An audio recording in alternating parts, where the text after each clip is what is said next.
Well, Terrence Mann is looking like he is pretty much set to be. This is the best I could find here. Terrence Mann looks like he's pretty much set to be the starting point guard for the rest of the season. Which I was And surprised.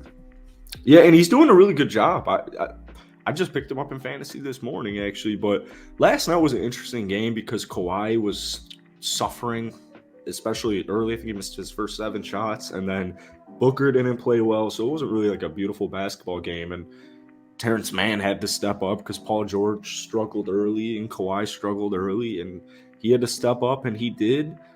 And I know you love Plumlee, and Eric Gordon even did a good job on defense, which is always a nice surprise to me. He had 7 assists. Bones Highland doing his thing.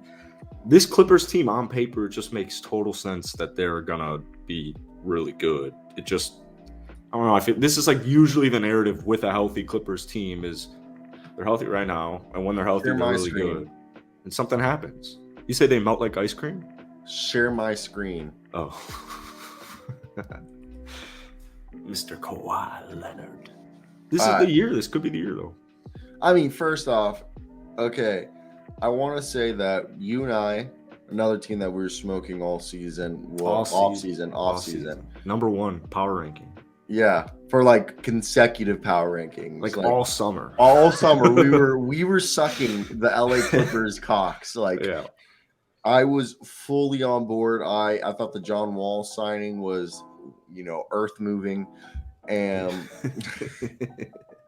I will say for like the first 8 weeks of this season, me and Jackson were kicking ourselves because we're like, damn, dude, we really fucked up. Like, it's like for so long we were hyping up the Clippers.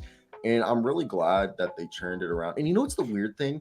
Yes, I know we could argue health was a reason why they did struggle out the gate. But honestly, you know why the reason why it didn't work? Chemistry. These guys didn't know how to play with each other. Even though these guys had been together for 4 years, they were so used to playing such drastic different styles of ball when Kawhi wasn't there. Or, when Kawhi and Paul George weren't there, you know? So I think the team didn't know how to necessarily play with, like, how to defer, how Kawhi and Paul George needed to defer, Yeah, like they were one of the best defensive teams, but they couldn't really quite figure it out on offense yet. And that's a good point because they've played, of course, I didn't write down the statistic, but when they don't have either one of Kawhi or Paul, or even worse, neither of them, versus when they have both of them, the stats are completely different. It's so different, like win-loss total. Maybe it's not always going to be pretty, but it's starting to get prettier. They're the 4th seed heading into the All-Star break, and I would feel good if I'm a Clippers fan. It's always Isn't it insane man. that, dude, I swear to God that like the Clippers did such a great job just hanging around this. They did a great job. Yeah, you're right. Great job of hanging around. Because it felt like they were way worse than the 5th. What did you say, 4th or 5th seed? They're the 4th seed right now. Yeah, so like I felt like they were at one point way worse, but they did always a good job of somehow sticking around, and I think that's just something that nobody's acknowledging. And okay, do you think Terrence Mann, Eric Gordon, Bones Highland is good enough of a point guard rotation? Because we assume Eric Gordon's kind of be playing point guard for them. 7 assists. Yeah, I know. I do think it is. I was skeptical at first. I was very much skeptical at first. Can I tell you, before you go on the rant, my whole thing holding me back is the defense in the playoffs.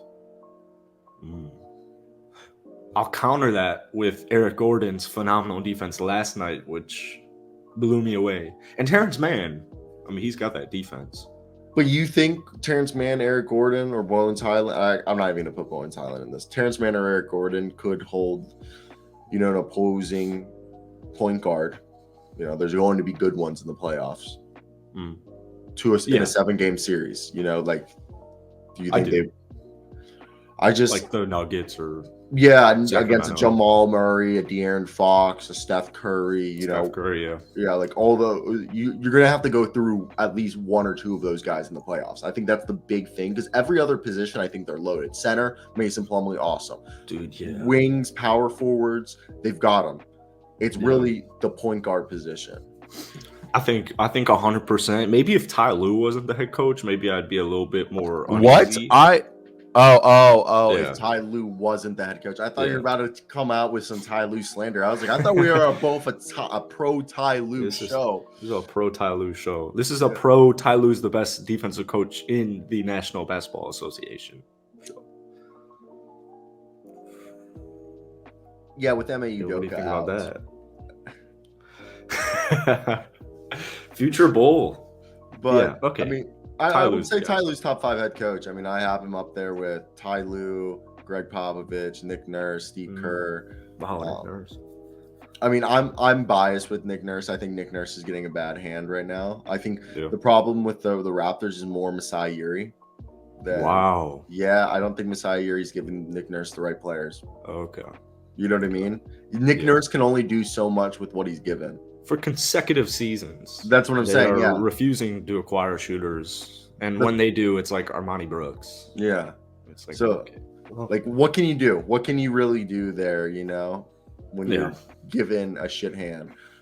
But yeah, no. So I think the Clippers, like you said, Ty Lue's are really good because Ty Lue, one of the reasons why he's arguably a top 5 head coach is he might be the best or one of the best in-game adjustment coaches. This guy will throw something out in the first quarter. Dude, it might be the 5-minute first quarter. Call a timeout and tell him, fuck that. We're not running that. We're changing the whole game plan. And I love that. I love that. My biggest pet peeve is coaches who they stick with it and you're just like, dude, it's the third quarter. This is not working. Like, throw the game plan out. Yeah. That's a good point. Let's pivot you. So we talked Clippers and Suns.